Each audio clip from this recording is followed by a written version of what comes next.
সুবহানাল্লাহ আলহামদুলিল্লাহ লা ইলাহা লা ইলাহা ইল্লাল্লাহু লা ইলাহা ইল্লাল্লাহু লা ইলাহা ইল্লাল্লাহ সুবহানাল্লাহ আলহামদুলিল্লাহ লা ইলাহা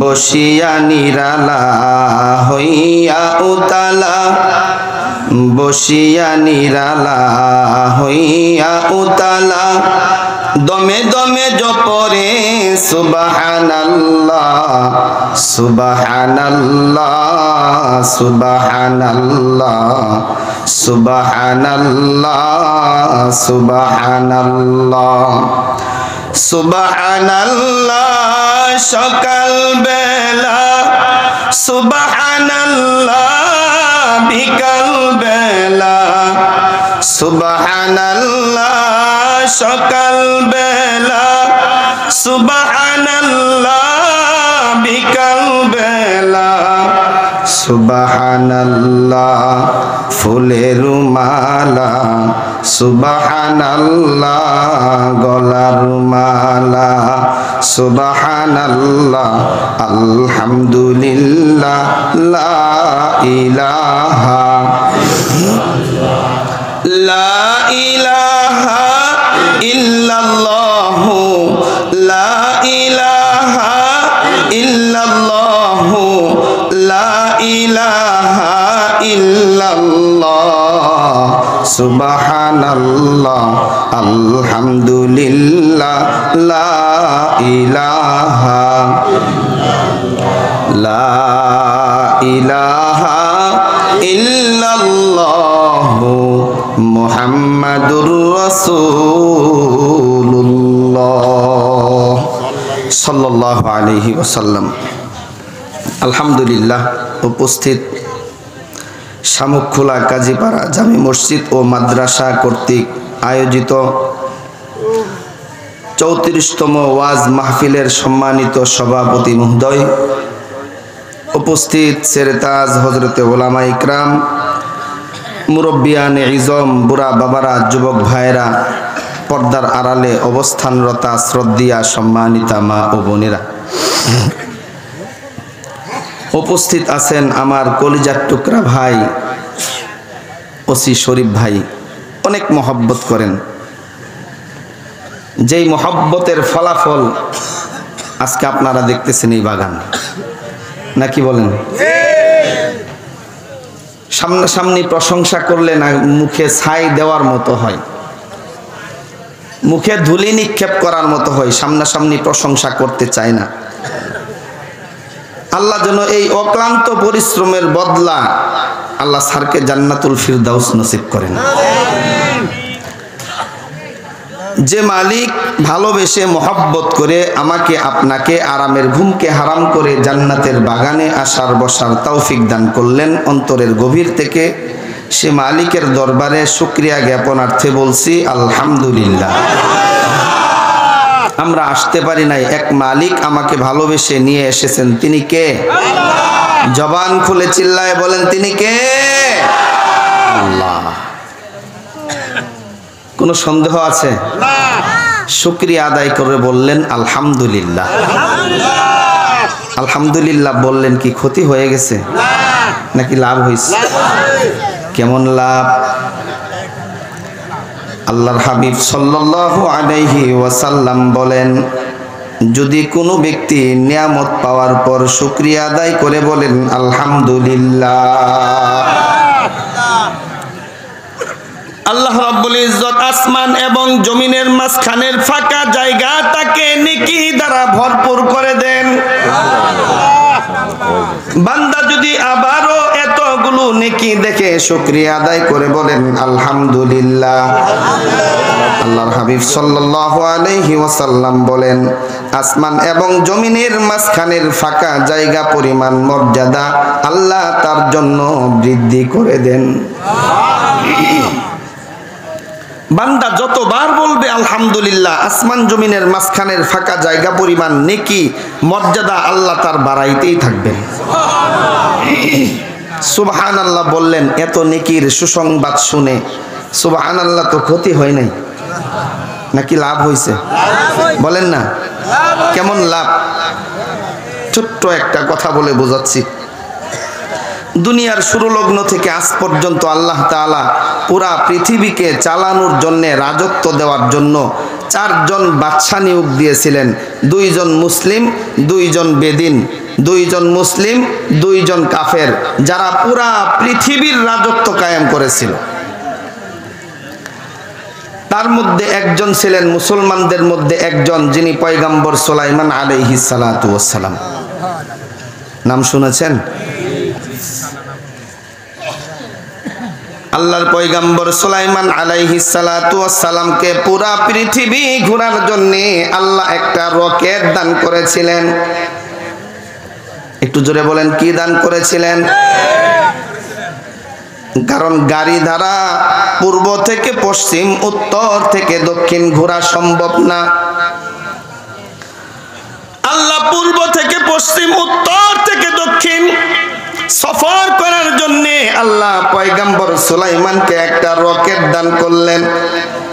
বাবা, সাধারণ কোন রকেট নয়। দুনিয়াতে আমরা যে সমস্ত রকেট দেখি, সেই রকেটের থেকে পয়গম্বরের রকেটের একটু ভিন্নতা আছে না নাই? দুনিয়ার রকেট চালাইতে গেলে একজন পাইলটের দরকার। পয়গম্বর সুলাইমানের রকেট চালানোর জন্য কোনো পাইলটের প্রয়োজন পড়তো না। দুনিয়ার রকেট চালাইতে হইলে তেল, মোবিল, পেট্রোলের দরকার আছে না নাই? একটু জোরে বলতে হবে, আছে না নাই? পয়গম্বর সুলাইমানের রকেট চালানোর জন্য কোনোদিন তেল, মোবিল, পেট্রোলের প্রয়োজন পড়তো না। দুনিয়ার রকেট ল্যান্ড করার জন্য একটা প্ল্যাটফর্মের দরকার। আল্লাহ পয়গম্বর সুলাইমানকে এমন একটা রকেট দান করেছিলেন, ল্যান্ড করার জন্য কোনো প্ল্যাটফর্মের দরকার পড়তো না। যাই হোক, আরো অনেক পার্থক্য আছে, বলার সময় নাই। একদিনকের ঘটনা, পয়গম্বর সুলাইমান তার রকেটের মধ্যে হাজার হাজার জিন ইনসানদেরকে নিয়ে সফরে বের হলেন। ধান ক্ষেতের উপর দিয়ে যাচ্ছেন। ধান ক্ষেতের মধ্যে কাজ করতেছেন একজন কৃষক। আল্লাহর কুদরত স্বচক্ষে দেখে জবান থেকে অনিচ্ছায় বলে ফেলেছেন সুবহানাল্লাহ। আল্লাহর পয়গম্বর সুলাইমানের কর্ণকুহরে যখন সেই সুবহানাল্লাহর আওয়াজটা পৌঁছে গেছে, পয়গম্বর সুলাইমান বাতাসকে হুকুম করলেন, এ বাতাস, আমার রকেটটা ধান ক্ষেতের বাতরের মধ্যে ল্যান্ড কর। আল্লাহু আকবার। বাতাসকে যেমন হুকুম করলো, বাতাস ঠিক ধান ক্ষেতের বাতরের মধ্যে ল্যান্ড করলেন। পয়গম্বর কৃষককে ডেকে ডেকে বললেন, কৃষক এদিকে আসো, এখানে সুবহানাল্লাহ কে বলেছে? কৃষক থর থর থর থর করে কাঁপতেছেন আর বলতেছেন, ও পয়গম্বর সুলাইমান, ইচ্ছা করে বলি নাই, অনিচ্ছায় জবান থেকে সুবহানাল্লাহ বের হয়েছে আল্লাহর কুদরত দেখে। কান ধরে তওবা করি, আর জীবনে কোনোদিন সুবহানাল্লাহ বলবো না। ও পয়গম্বর সুলাইমান, ও পৃথিবীর বাদশা, আমাকে মাফ করে দেন, আমি আর জীবনে সুবহানাল্লাহ বলবো না। পয়গম্বর সুলাইমান কৃষককে ডেকে ডেকে বলেন, কৃষক, আল্লাহ তাখাফু ওয়ালা তাহজানু, তোমার কোনো ভয় নাই, কোনো পেরেশানি নাই, কোনো টেনশন নাই। কৃষক, তুমি যে সুবহানাল্লাহ বলেছো, তোমার সুবহানাল্লাহর নেকি যদি আমি পয়গম্বরকে দিয়ে দিতে পারো, আমি পয়গম্বর এই মুহূর্তে আমার হাজার হাজার জিন ইনসানদেরকে সাক্ষী রেখে ওয়াদা করতেছি, আমার এই তখতে সুলাইমানি, আমার এই রকেট এবং পুরা পৃথিবীর রাজত্ব আমি তোমাকে দান করে দিব। এত ফজিলতের কথা শুনে কৃষক বলে, না হযরত, দেওয়া যাবে না। আল্লাহর পয়গম্বর সুলাইমান বলেন, কৃষক, এমন একদিন আসবে আল্লাহ আমার এই রকেট, আমার এই রাজত্ব দুনিয়াতে টিকায় রাখবেন না, ধ্বংস করে দিবেন। কিন্তু তুমি যে সুবহানাল্লাহ বললা, তোমার সুবহানাল্লাহর নেকি আল্লাহ আজীবন বাকি রাখবেন, ধ্বংস করবেন না। তো মাঝে মধ্যে সুবহানাল্লাহ আলহামদুলিল্লাহ বলার দরকার আছে না নাই? আরেকটু জোরে বলেন। সুবহানাল্লাহ আলহামদুলিল্লাহ বলার কারণ হলো দুইটা। কারণ কয়টা? সুবহানাল্লাহ আলহামদুলিল্লাহর আওয়াজ যতটুকু দূরে যাবে, পয়গম্বরে আরবি সাল্লাল্লাহু আলাইহি ওয়াসাল্লাম বলেন এতটুকু এরিয়ার ভিতরে শয়তান প্রবেশ করতে পারে না। হুজুর শয়তান প্রবেশ করলে কি হবে? কোন চিপা চাপা দিয়ে যদি খালি শয়তান চোখের ইশারায় আপনাকে একবার ডাকে, এ আব্দুর রহিম, এ আব্দুল্লাহ, এ মাজেদ, হে মকবুল, একটু দুইটা টান দিয়ে যা, কি বলবে? দুইটা টান দিয়ে আবার গিয়ে দুই টানের ধোঁকা দিয়ে আপনাকে এই জান্নাতের বাগান থেকে একবার বের করলে আর ভিতরে ঢোকার সুযোগ দিবে না। কথা বলেন ঠিক কিনা?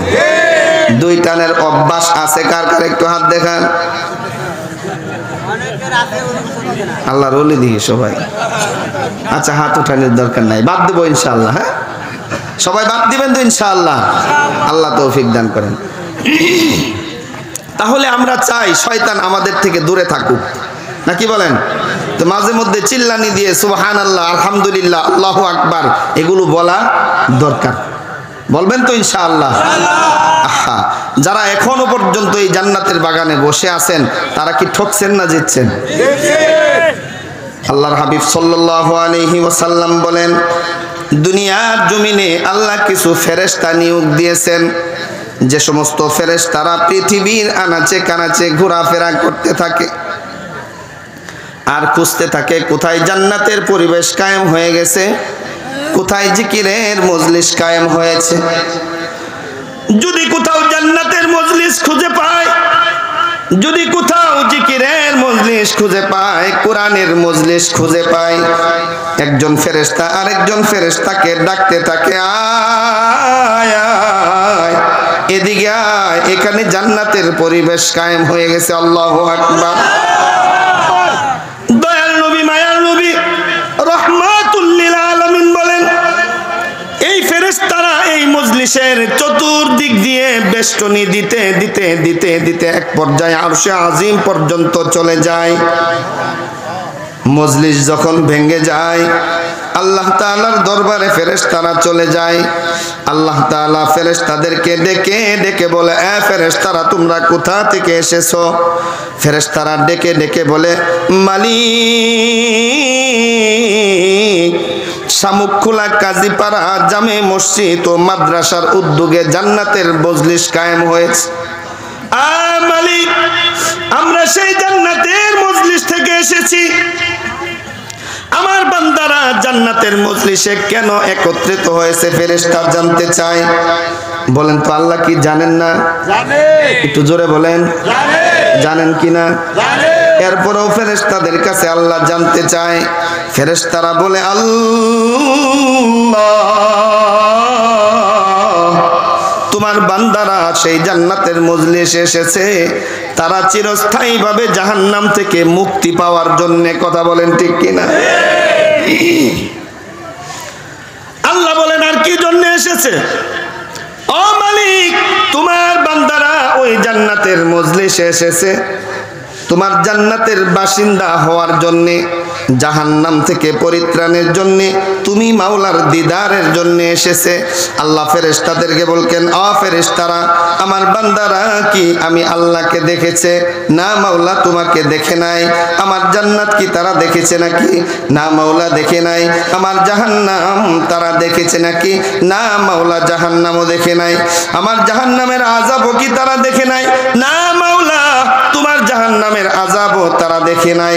হ্যাঁ ফেরেশতা আমার যে সমস্ত বান্দারা আমার জাহান্নামের আযাব না দেখে জাহান্নামকে এত ভয় করে, ফেরেশতা তোরা সকলেই সাক্ষী থাক, তোদেরকে সাক্ষী রেখে আমি আল্লাহ ঘোষণা দিলাম, ওই মজলিসের মধ্যে যারা জাহান্নাম থেকে পরিত্রাণের জন্য মজলিসে এসেছে, জান্নাতের লাভায় আশায় আকাঙ্ক্ষায় মজলিসে এসেছে, আমি মাওলার দিদারের আশায় মজলিসে এসেছে, তোদেরকে সাক্ষী রেখে আমি ঘোষণা করলাম, ওই মজলিসের সমবেত সকল মুসলমানদের গুনাহ আমি আল্লাহ মাফ করে দিলাম। আল্লাহর ফেরেশতারা বলে, ও মাওলা, ওই মজলিসের ভিতরে এমন কিছু বান্দা আছে যারা জান্নাত থেকে জান্নাতের তামান্নায় আশা আকাঙ্ক্ষায় এখানে বসে নাই, জাহান্নাম থেকে পরিত্রাণের জন্যও বসে নাই, তুমি মাওলার দিদারের জন্যও এখানে বসে নাই। ও আল্লাহ, তাহলে কেন বসছে? তারা মাহফিলের পাশ দিয়ে যাইতেছিল, গেট দিয়ে তাকিয়ে দেখে বক্তার চেহারা তো ভালোই দেখা যায়, কণ্ঠটা ভালোই শোনা যায়, চেহারা এক নজর দেখার জন্যে, কণ্ঠটা একবার শোনার জন্যে মজলিসের ভিতরে ঢুকেছে। জান্নাতের তামান্নায় বসে নাই, জাহান্নাম থেকে মুক্তির জন্যেও বসে নাই, তুমি মাওলার দিদারের জন্যেও বসে নাই। আল্লাহ, তুমি ঘোষণা করো, তোমার ওই সমস্ত বান্দাদের গুনাহ কি আল্লাহ তুমি মাফ করবা নাকি? আল্লাহ তাআলা কোরআনে বলেন, ইয়া আইয়ুহাল্লাযীনা আমানু,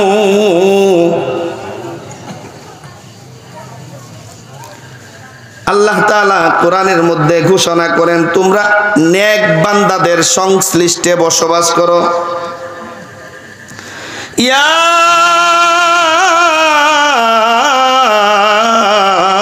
আইয়ুহাল্লাযীনা আমানুত্তাকুল্লাহা হাক্কা তুকাতিহি ওয়ালা তামুতুন্না ইল্লা ওয়া আনতুম মুসলিমুন।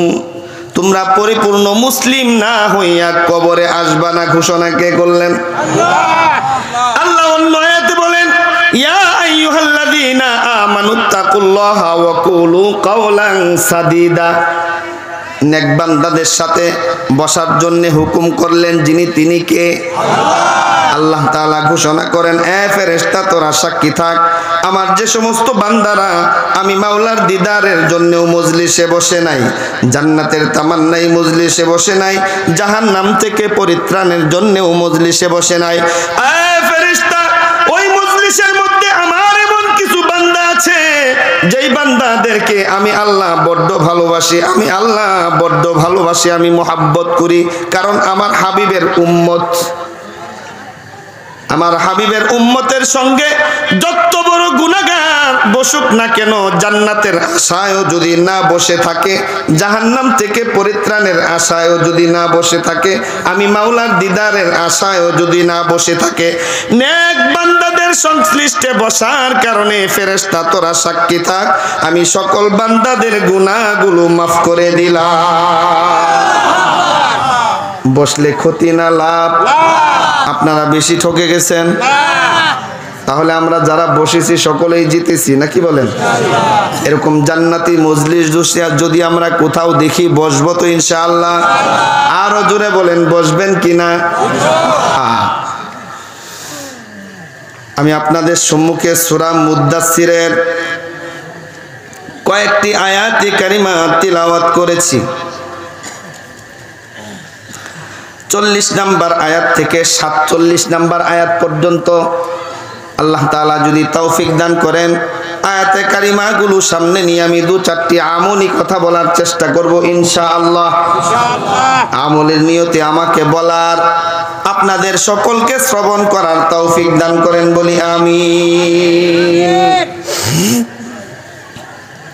আল্লাহ তাআলা বলেন, ফি জান্নাতি ইয়াতাসাআলুন।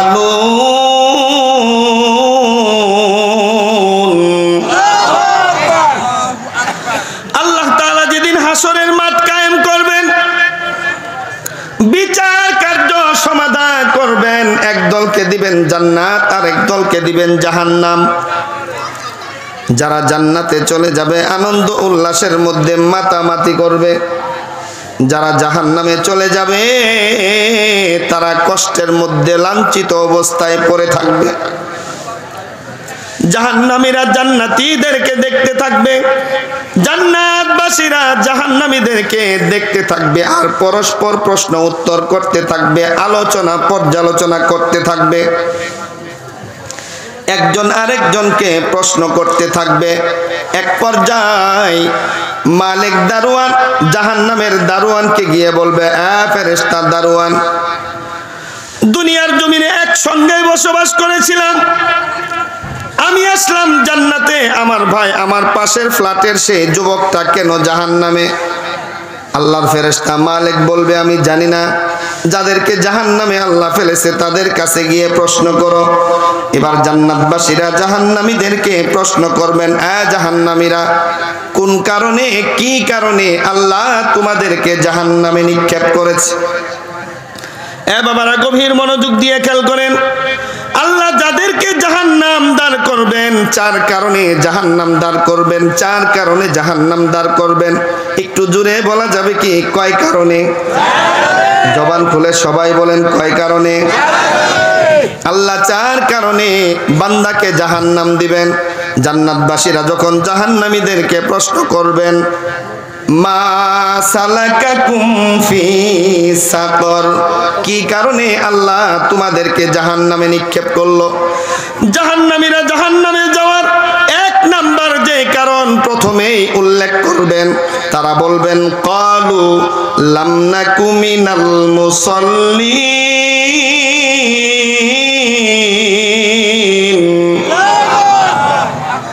জান্নাতবাসীরা ভালো করে শুনে নাও, দুনিয়াতে যদিও পাশের বাসাবাসী, আমরা দুনিয়াতে বসবাস করতাম, তোমার বাসার পাশেই আমার বাসা ছিল, তোমার বাড়ির পাশেই আমার বাড়ি ছিল, তোমার ব্যবসা প্রতিষ্ঠানের পাশেই আমার ব্যবসা প্রতিষ্ঠান ছিল, একসঙ্গে চলাফেরা করতাম, তুমি আর আমি একই রাজনৈতিক দলে ছিলাম, তুমি আর আমি একসঙ্গে নেতৃত্ব দিতাম, একসঙ্গে চলাফেরা করেছিলাম, একসঙ্গে স্কুলে পড়েছিলাম, মাদ্রাসায় পড়েছিলাম।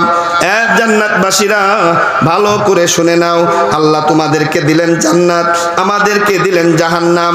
তার এক নাম্বার কারণ হলো দুনিয়ার জমিনে আমরা নামাজ পড়তাম না। জাহান্নামীরা উত্তর দিবেন, ক্বালু লাম নাকু মিনাল মুসাল্লিন, আমরা দুনিয়ার জমিনে মুসল্লি ছিলাম না। কি ছিলাম না? এই জবান খুলে বলেন, মুসল্লি কারা কারা আছেন হাত দেখান। অনেকে হাত উঠায় না। আল্লাহ কবুল করো সকলকে, সকলেই যেন একসাথে জান্নাতে যেতে পারি, আমিন। হ্যাঁ, আল্লাহর হাবিব সাল্লাল্লাহু আলাইহি ওয়াসাল্লাম বলেন, যেই ব্যক্তি নামাজ পড়ে না, আল্লাহ তার কাছে কোনো জিম্মা আল্লাহর কাছে নাই। মুসলমান এবং কাফেরের মধ্যে পার্থক্য হলো নামাজ, নামাজ, নামাজ, নামাজ। আল্লাহর হাবিব বলেন, মিফতাহুল জান্নাতিস সালাহ, মিফতাহুল জান্নাতিস সালাহ, নামাজ হলো জান্নাতের চাবি। নামাজ কি? জান্নাতের চাবি।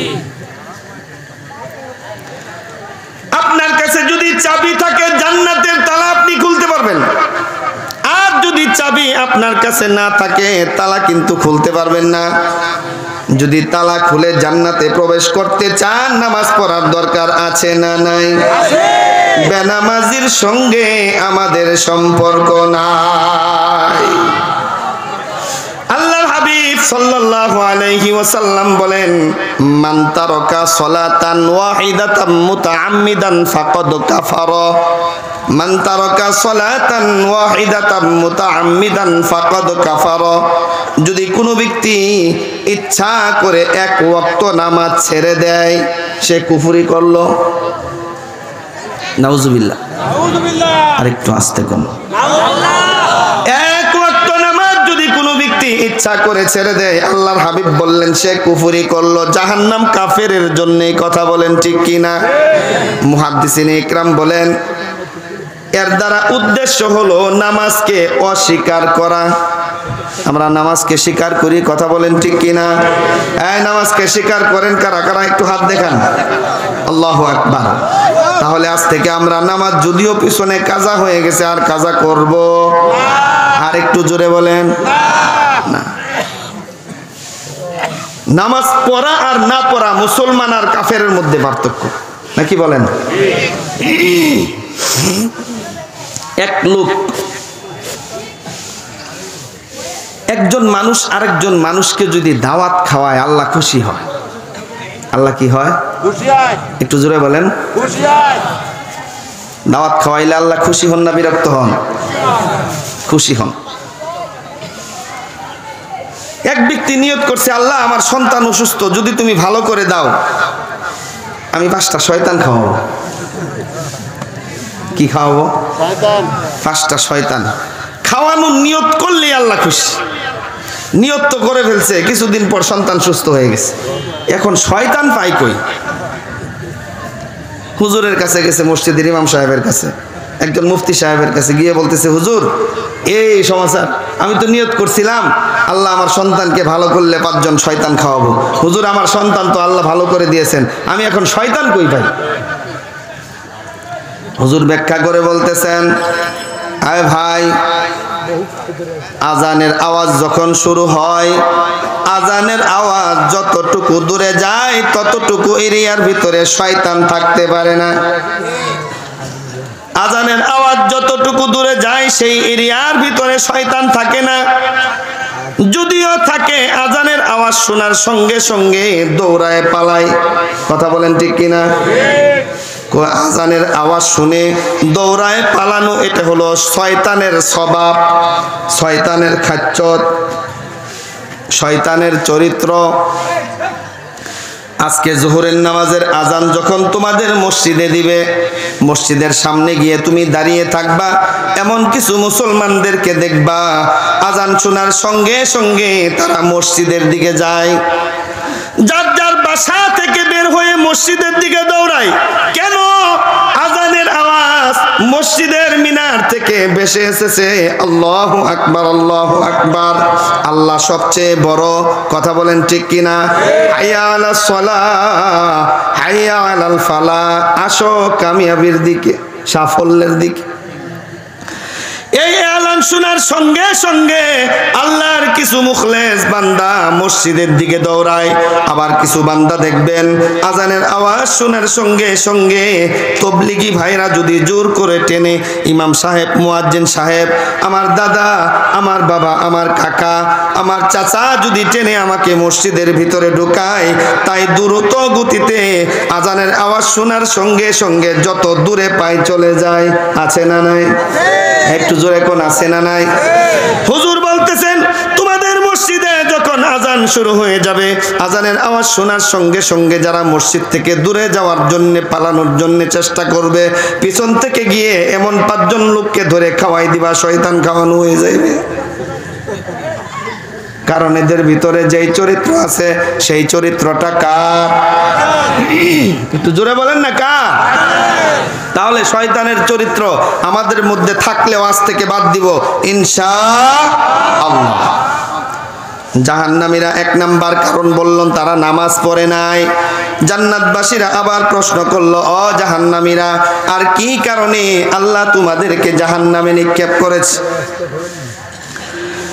জাহান্নামীরা 2 নাম্বার যে কারণ জাহান্নামে যাওয়ার কারণ হিসাবে উল্লেখ করলেন, তারা বলতেছেন, ওয়ালাম নাকুনু তুইমুল মিসকিন। 2 নাম্বার কারণ হলো আমরা গরিব, দুঃখী, এতিম, অসহায় মিসকিনদেরকে খাদ্য সামগ্রী দিতাম না।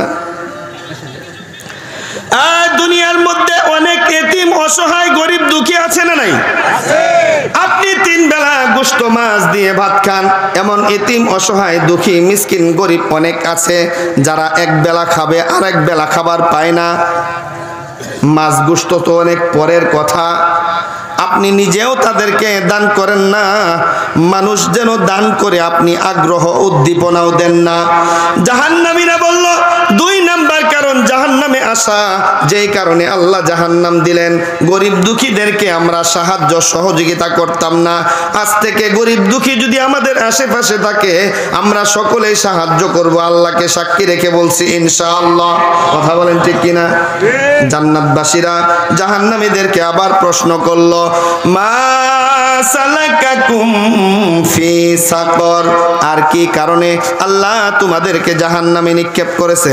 জাহান্নামীরা জাহান্নামে যাওয়ার 3 নাম্বার কারণ, যেই কারণটা উল্লেখ করলেন, ওয়া কুন্না নাখুদু মাআল খাইদিন। কয় নাম্বার কারণ? হ্যাঁ, জবান খুলে বলেন কয় নাম্বার কারণ? আসেন দেখি 3 নাম্বার কারণের মধ্যে আমরা পড়ি কি পড়ি না? আল্লাহর কোরআন নিয়ে বলতেছি, আল্লাহর কোরআনটা সামনে। জীবনে যদি সত্যি কথা বলে থাকি, আজকের এই কথাটা সত্যি বলবো, ভালো করে খেয়াল করেন। হাতে কি? আর একটু জোরে। দুনিয়ার মধ্যে কিছু লোক আছে কোরআনকে ভালোবাসে না, কথা বলেন। আবার এমন কিছু লোক আছে কোরআনকে কলিজার চাইতেও বেশি ভালোবাসে। এমন কিছু লোক আছে আল্লাহর কোরআনকে ভালোবাসে না, আবার এমন কিছু লোক আছে জীবনের চাইতেও আল্লাহর কোরআনকে বেশি ভালোবাসে। কথা বলেন ঠিক কি না? আল্লাহর কোরআন সাক্ষী দেয়, ওয়া কুন্না নাখুদু মাআল খাইদিন।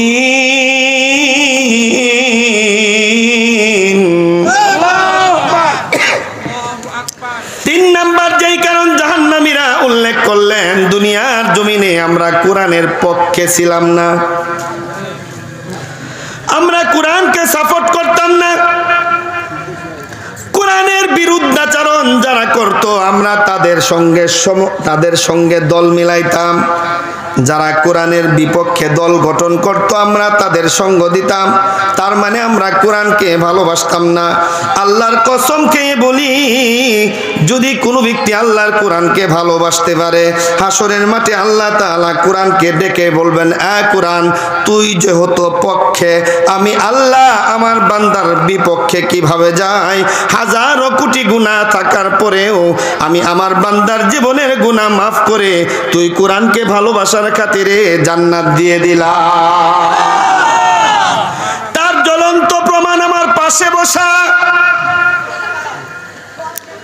সুদূর জামালপুর থেকে এসেছি, লাল গালিচার সংবর্ধনা দিয়ে স্টেজে এসে বসিয়েছেন। একমাত্র কোরআনকে ভালোবাসার কারণে।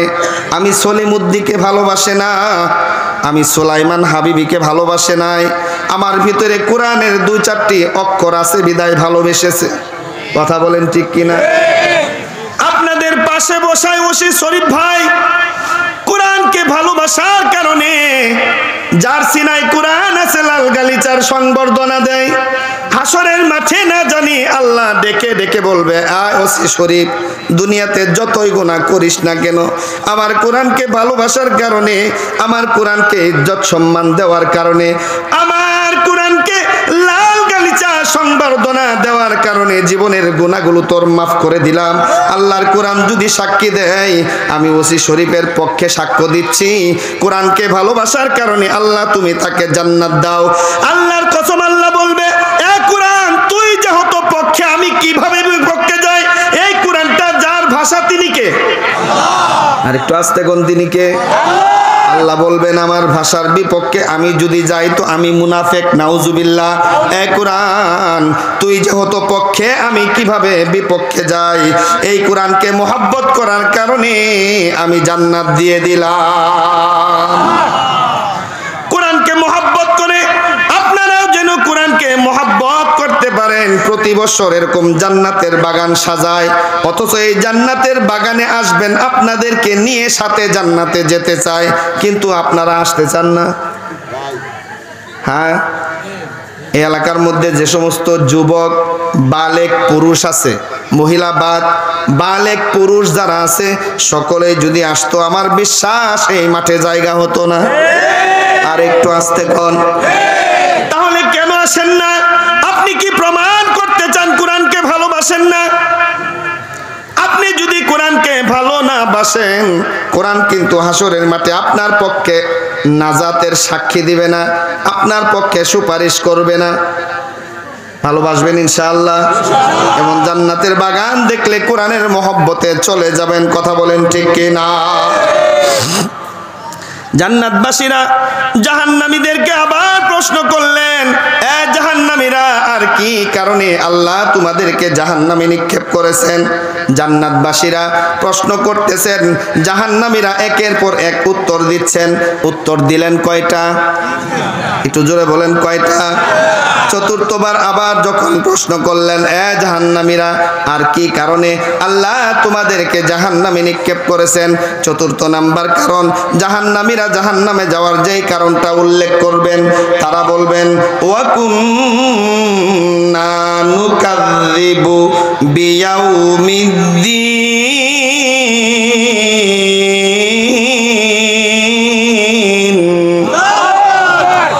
জাহান্নামীরা বলবেন, আমরা কিয়ামতের দিনকে অস্বীকার করতাম। নাউজুবিল্লাহ। আর একটু আস্তে করুন, নাউজুবিল্লাহ।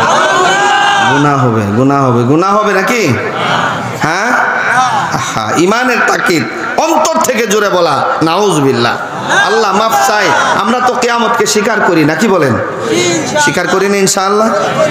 জাহান্নামীরা বলেন, আমরা কিয়ামতকে অস্বীকার করতাম, কিয়ামতের দিনকে আমরা বিশ্বাস করতাম না, পরকালকে বিশ্বাস করতাম না, জান্নাতকে বিশ্বাস করতাম না, জাহান্নামকেও বিশ্বাস করতাম না। এমন লোক কিছু আছে না নাই? আর একটু জোরে বলেন। এরা কারা চিনেননি? এরা কারা চিনেন? এরা হলো শাহবাগী নাস্তিক। এরা কারা? হাই জোরে কোন না, এরা কারা? এরা হলো নাস্তিকের দল। আল্লাহ তাআলাকে বিশ্বাস করে না, জান্নাতকে বিশ্বাস করে না, জাহান্নামকে বিশ্বাস করে না, পরকালকে বিশ্বাস করে না, ফেরেশতাদেরকে বিশ্বাস করে না। কারণ তাদের থিওরি হলো, তারা যেই জিনিস দেখে না সেগুলো তারা বিশ্বাস করে না। তারা বলে, আমরা আল্লাহকে দেখি নাই, বিশ্বাস করি না, জান্নাত দেখি নাই, বিশ্বাস করি না, জাহান্নাম দেখি নাই, বিশ্বাস করি না, ফেরেশতা দেখি নাই, বিশ্বাস করি না। এমন নাস্তিক যদি চোখের সামনে পান, কান পেঁচে একটা থাপড়া মারতে পারবেন? কারা কারা একটু হাত দেখান। পারবেন না? ইমানের তাকিদ। এমন নাস্তিক যদি পান, কানের মধ্যে চপাস করে একটা থাপ্পড় বসাই দিবেন। চাপার মধ্যে হাত দিয়ে যখন বলবে, মারলি কেন? ব্যথা পাইছি। এ নাস্তিক, ব্যথা কোথায়? হাতে ধরে দেখা। ব্যথা কোথায়? হাতে ধরে দেখা। আল্লাহ দেখো না, তাই তো মানো না। জান্নাত দেখা যায় না, তাই তো বিশ্বাস করো না। জাহান্নাম দেখা যায় না, তাই তো বিশ্বাস করো না। ব্যাককলের গোষ্ঠী, ব্যথা কোথায়? হাতে ধরে দেখা। ব্যথাও তো দেখা যায় না। এই ব্যথা যদি না দেখে বিশ্বাস করো, আল্লাহ আছে না দেখে বিশ্বাস করতে হবে। জান্নাত জাহান্নাম আছে না দেখে বিশ্বাস করার নাম ইমানের তাকিদ। কথা বলেন ঠিক কিনা? এমন নাস্তিকদের থেকে আল্লাহ আমাদেরকে হেফাজত করেন। চিল্লায় বলেন আমিন। একটু জোরে বলা যাবে কি, আল্লাহ আছে না নাই? আর একটু জোরে। বিশ্বাস করেন কারা কারা? দুহাত তুলে আল্লাহকে ডাক দেন, আল্লাহ তুমি যে আছো আমরা বিশ্বাস করি, তুমি যে এক আমরা বিশ্বাস করি, তুমি ছাড়া কোনো ইলাহ নাই আমরা বিশ্বাস করি, তুমি ছাড়া কোনো মাবুদ নাই মাওলা আমরা বিশ্বাস করি। দুনিয়াতে কারো পরোয়া করি না মাওলা, তুমি যদি আমাদের প্রতি রাজি এবং খুশি হয়ে যাও, দুনিয়াতে কারো মহব্বত আল্লাহ আমাদের দরকার না। কথা বলেন।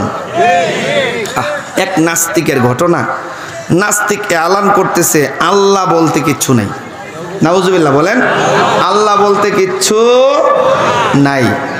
আগের ঘটনা, তৎকালীন যুগে ইমাম আজম আবু হানিফা রহমতুল্লাহি আলাইহির জামানা। আমরা জানি আমাদের মাযহাবের যিনি প্রধান ইমাম, ইমাম আজম আবু হানিফা রহমতুল্লাহি আলাইহি, নাকি বলেন? ইমাম আজম আবু হানিফা রহমতুল্লাহি আলাইহির যুগের ঘটনা। এক নাস্তিক বলতেছে, আল্লাহ বলতে কিচ্ছু নেই। এই নাউজুবিল্লাহ বলেন না, এটা ঈমান, ঈমান, ঈমান, ঈমান। নাউজুবিল্লাহ বলাটা ঈমান। নাস্তিক বলে, আল্লাহ বলতে কিচ্ছু নাই, আল্লাহ আছে আমি বিশ্বাস করি না। আসমান জমিন নবমণ্ডল ভূমণ্ডল এমনিতেই সৃষ্টি হয়েছে, এগুলোর কোনো পরিচালক নাই। যদি কোনো ব্যক্তি আল্লাহ আছে প্রমাণ করতে পারো তো আমার সামনে আসো, আমার সঙ্গে বাহাস করো, তর্ক বিতর্ক করে প্রমাণ করো। তৎকালীন যুগে জামানার ইমাম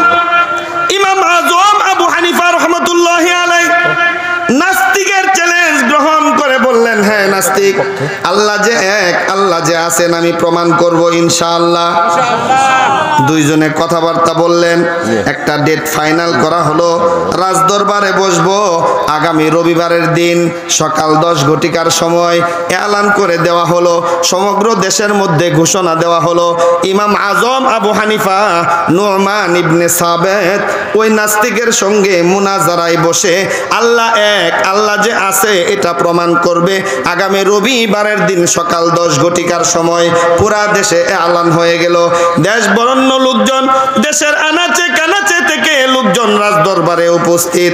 ওই নাস্তিকও যথা সময়ে উপস্থিত, পারলে একটু আগে আসছে। 10টা বেজে গেছে, 10টার সময় মুনাজারা শুরু হয়ে যাবে। আল্লাহর বান্দা ইমাম আজম আবু হানিফা আর ওই 10টায় উপস্থিত হয় না, 10:30 বাজে উপস্থিত হয় না, 11টা বাজে উপস্থিত হয় না। নাস্তিক বাদশাকে ডেকে ডেকে বলে, দেখো তোমাদের দরবারে আলেম ঠকবে জন্য আসার সাহস পায় না। 11:30 বাজে ইমাম আজম নাই, 12টা বাজে ইমাম আজম নাই, 12:30 বাজে ইমাম আজম নাই। যখন 1টা বেজে গেছে, ইমাম আজম আবু হানিফা রহমতুল্লাহি আলাই আস্তে আস্তে আসতেছেন। আল্লাহু আকবার বলেন। নাস্তিক ডেকে ডেকে বলে, তোমার সঙ্গে আমার কোনো বাহাস নাই, তোমার সঙ্গে আমার কোনো মুনাজারা নাই, তোমার সঙ্গে আমার কোনো তর্ক বিতর্ক নাই। কেন? তুমি তো, তোমার তো জবানের ঠিক নাই, তুমি ওয়াদা খিলাফ করেছ, তুমি তো মুনাফেক। এই নাস্তিক, আমি কি ওয়াদা বর খিলাফ করলাম? তোমার সঙ্গে আমার তর্ক বিতর্ক শুরু হবে সকাল 10 ঘটিকার সময়। একটু জোরে বলেন, কয় ঘটিকার সময়? সকাল 10 ঘটিকার সময় তর্ক বিতর্ক শুরু হওয়ার কথা। এখন বাজে 1টা, এতক্ষণ পরে তুমি কেন আসলা?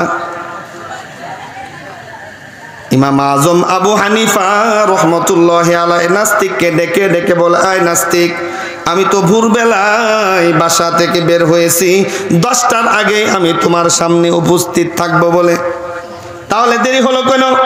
এই নাস্তিক, তুমি কি জানো না আমি তোমার মাঝে আসতে মাঝখানে একটা বিশাল বড় নদী আছে, দজলা নদী।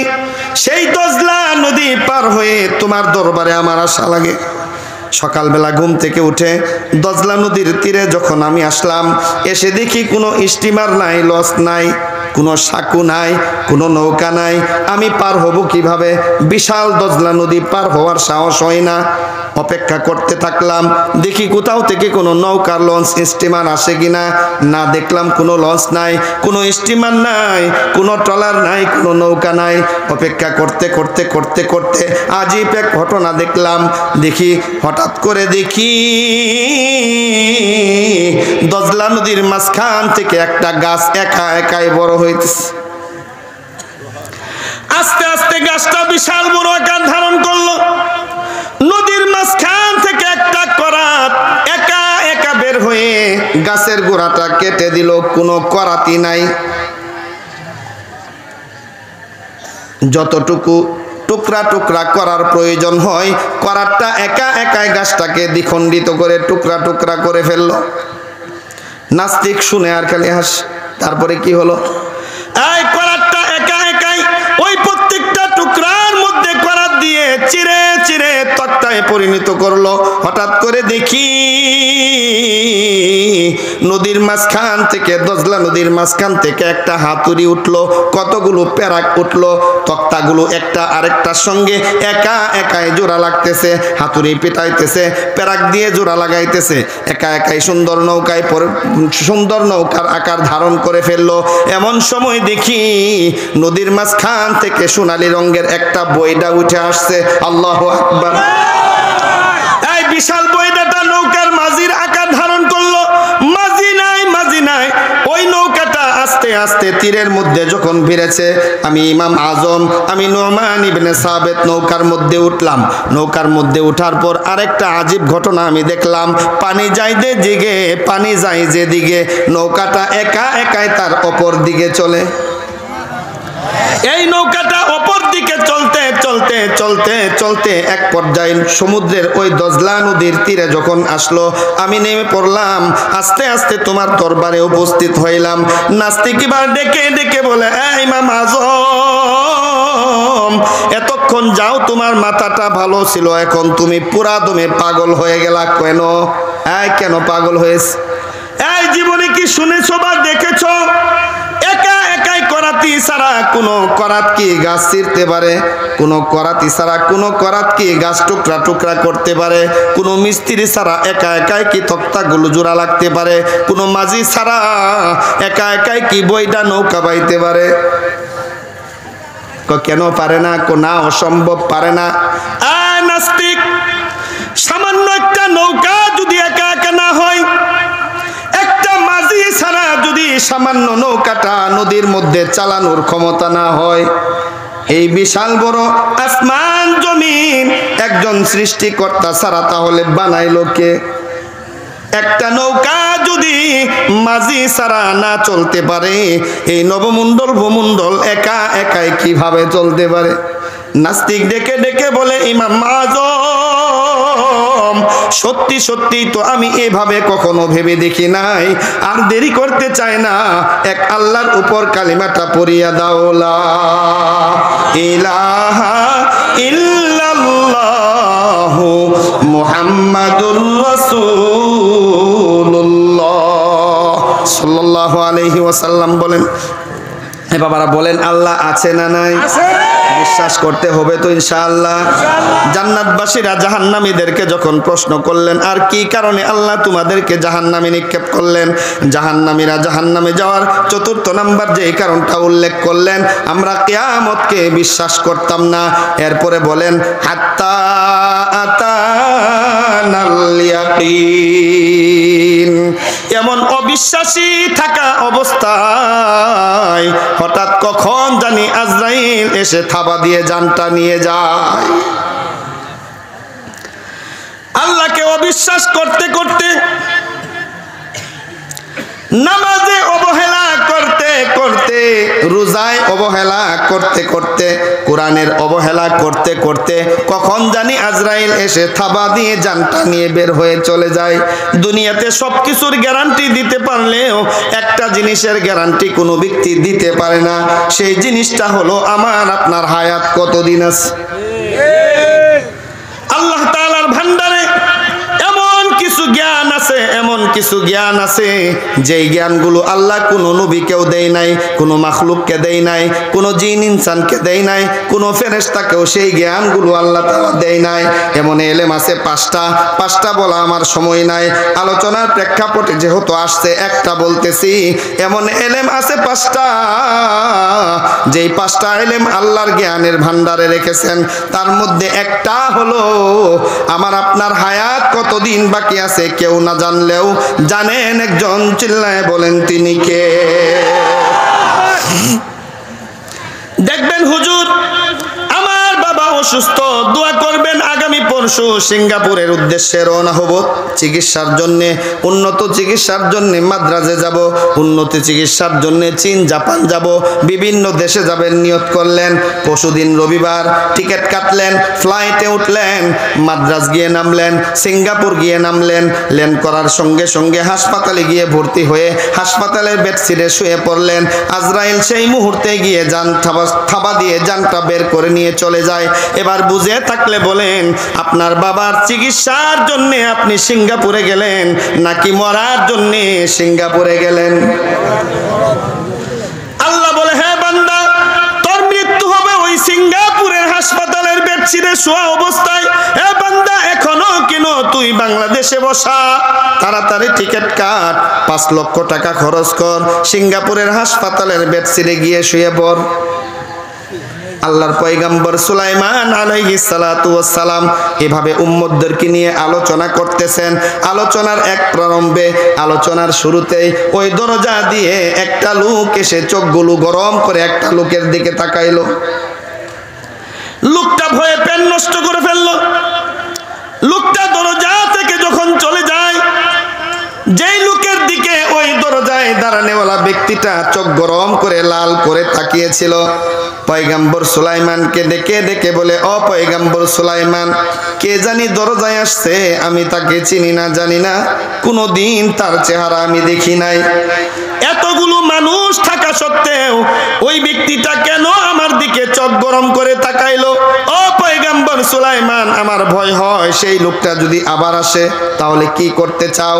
আপনার হুকুম বাতাসে শুনে ওই লোকটা থেকে বাঁচার জন্য আপনি আমাকে ওই ভারতবর্ষের গুহার মধ্যে নিক্ষেপ করে দেন। পয়গম্বর সুলাইমান বাতাসকে হুকুম করলেন, বাতাস সঙ্গে সঙ্গে সেই ব্যক্তিটাকে নিয়ে একটা পাহাড়ের গুহার মধ্যে নিক্ষেপ করলেন। গুহার ভিতরে ঢুকলেন, গুহার ছিদ্রটা বিশাল পাথর দ্বারা বন্দি করে ফেললেন। এবার গুহার পিছনের দিকে হাঁটা শুরু করলেন। গুহার শেষ মাথায় গিয়ে দেখে পয়গম্বর সুলাইমানের দরবারে যেই লোকের ভয়ে এই গুহার মধ্যে আসি লুকাইছে, ওই লোকটা ওই গুহার শেষ মাথায় দাঁড়িয়ে আছে। লোকটা ডেকে ডেকে বলে, কে গো তুমি? তোমার ভয়ে পয়গম্বর সুলাইমানের দরবার ছাড়লাম, তোমার ভয়ে পয়গম্বর দরবার থেকে আমি মুহূর্তের মধ্যে এই পাহাড়ের গুহায় আসলাম। এখানে এসে দেখি তুমি এখানে দণ্ডায়মান। কে তুমি? পরিচয় কি? পরিচয় দাও। লোকটা ডেকে ডেকে বলে, আমি মালাকুল মাউত। এই আল্লাহর বান্দা, তোর হায়াতের জিন্দেগি মাত্র আছে 5 মিনিট। আমি দেখলাম 5 মিনিট পর পাহাড়ের গুহার ভিতরে তোর জান আমি কবজ করব। আল্লাহ তাআলা ঠিক এভাবেই লিখেছেন। তুই এখনো কেন সুলাইমানের দরবারে বসা? আমি সুলাইমানের দরবারে গেলাম, দরজা দিয়ে তোর দিকে চোখ গরম করে তাকাইলাম। চোখ গরম করে তাকানোর অর্থ হলো 5 মিনিট পরে তোর মৃত্যু পাহাড়ের গুহায়। এখনো কেন তুই সুলাইমানের দরবারে বসা? চোখ গরম করে তাকাইলাম তুই যেন তাড়াতাড়ি পাহাড়ের গুহায় চলে আসিস। এখন চলে এসেছিস, সময় শেষ হয়ে গেছে, থাবা দিয়ে জানটা বের করে নিয়ে চলে যাই। মৃত্যুর কোনো গ্যারান্টি নাই। আর একটু জোরে বলেন। মরার জন্য প্রস্তুতি কারা কারা গ্রহণ করেছেন? আহা, হ্যাঁ, মরার পর যদি জাহান্নামে যাওয়া লাগে, আহা, উপায় আছে? এই কথা বলেন, উপায় আছে? আমরা কি জাহান্নামে যেতে চাই? জাহান্নামে যেতে চাই না, জান্নাতেই যেতে চাই। জান্নাতেই যেতে চাই ইনশাআল্লাহ। আল্লাহ জান্নাত আমাদের জন্যই বানিয়েছেন, নাকি বলেন? তো জান্নাতের কাজগুলো কি করা লাগবে না? লাগবে কি না? জাহান্নামের কাজ থেকে আমাদেরকে যেন আল্লাহ বাঁচিয়ে রাখেন। জান্নাতে যাওয়ার যেই কাজগুলো আছে আল্লাহ তাআলা যেন আমাদের দরকার সেগুলোর আঞ্জাম দেন। কথা বলেন ঠিক কি না? সকলেই বলেন আমিন। আহা, কেন করবেন না? আল্লাহ তো আমাকে আপনাকে জাহান্নাম দিতে চান না, জান্নাতই দিতে চান। আল্লাহ বলেন, ইয়া আইয়ুহাল্লাযীনা আমানু বুতাগু ইলাইহিল ওয়াসিলা। বান্দা, যতই গুনাহ করো, জান্নাতে যাওয়ার জন্য ছোটখাটো হলেও একটা বাহানা ধরো, একটা উসিলা ধরো, যেই উসিলায় আমি আল্লাহ তোমাকে মাফ করে জান্নাত দিতে পারি। আল্লাহর হাবিব সাল্লাল্লাহু আলাইহি ওয়াসাল্লাম বলেন, আখলিস দীনাকা ইয়াকফিকাল আমালুল কলিল। বান্দা, আমল করো অল্প, ইখলাসের সাথে করো। ওই ইখলাসওয়ালা অল্প আমলটাই নাজাতের জরিয়া হয়ে দাঁড়িয়েবে হাসরের মাঠে। বান্দা, তুমি অল্প আমল করো, ইখলাস নিয়ে করো। ইখলাসওয়ালা অল্প আমল তোমার নাজাতের জন্য জরিয়া হয়ে যাবে। কথা বলেন ঠিক কি না? আপনাদের কি কষ্ট হইতেছে নি? হ্যাঁ, কষ্ট হয় না? মাঝে মধ্যে উঠাউঠি করে নিজে ফাঁকা হয়ে যাইতেছে, শেষ করে দিবনি। আচ্ছা, কষ্ট যদি না হয় 1 মিনিট আল্লাহরে ডাকতে পারবেন? কষ্ট যদি না হয় 1 মিনিট আল্লাহকে ডাকা যাবে? পারবেন? সকলেই বলি আল্লাহ আল্লাহ আল্লাহ আল্লাহ আল্লাহ আল্লাহ আল্লাহ আল্লাহ আল্লাহ আল্লাহ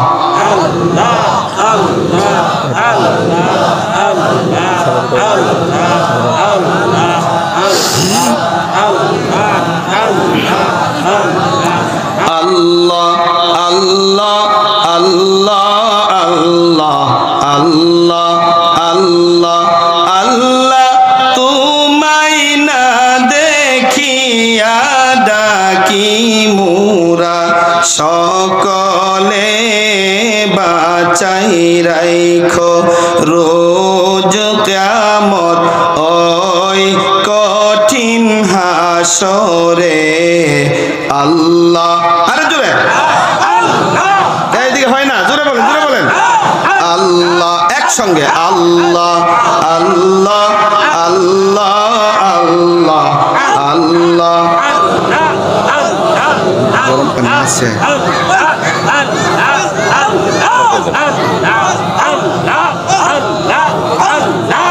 আল্লাহ আল্লাহ আল্লাহ আল্লাহ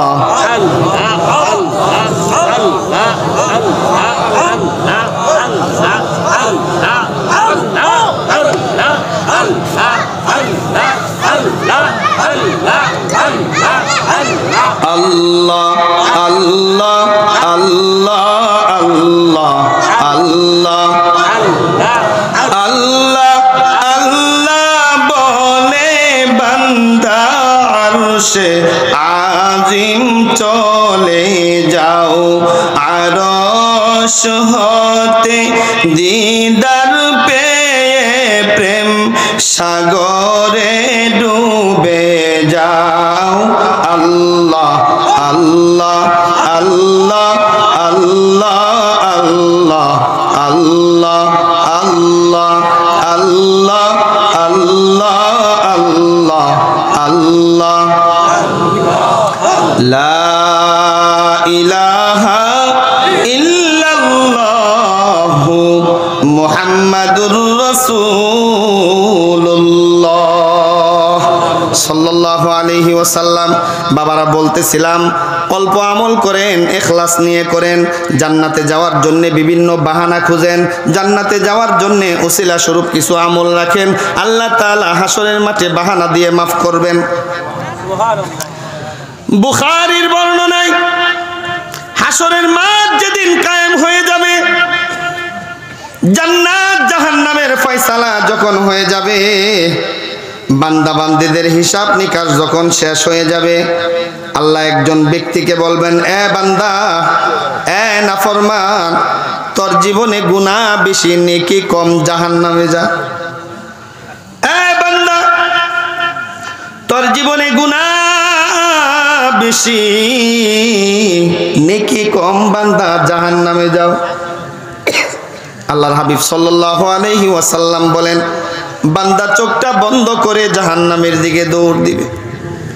কতটুক যাওয়ার পর একটু দাঁড়িয়ে আবার পিছনে আল্লাহর দিকে তাকাইবে, আবার জাহান্নামের দিকে দৌড় দিবে, আবার দাঁড়িয়ে মায়ার নজরে আল্লাহ তাআলার দিকে তাকাইবেন, আবার দৌড় দিয়ে কতটুক যাওয়ার পর আবার আল্লাহর দিকে তাকাইবেন।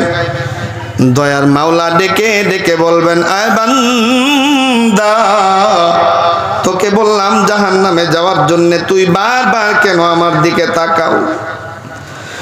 বান্দাটা আল্লাহ তাআলাকে ডেকে বলবে, ও মালিক,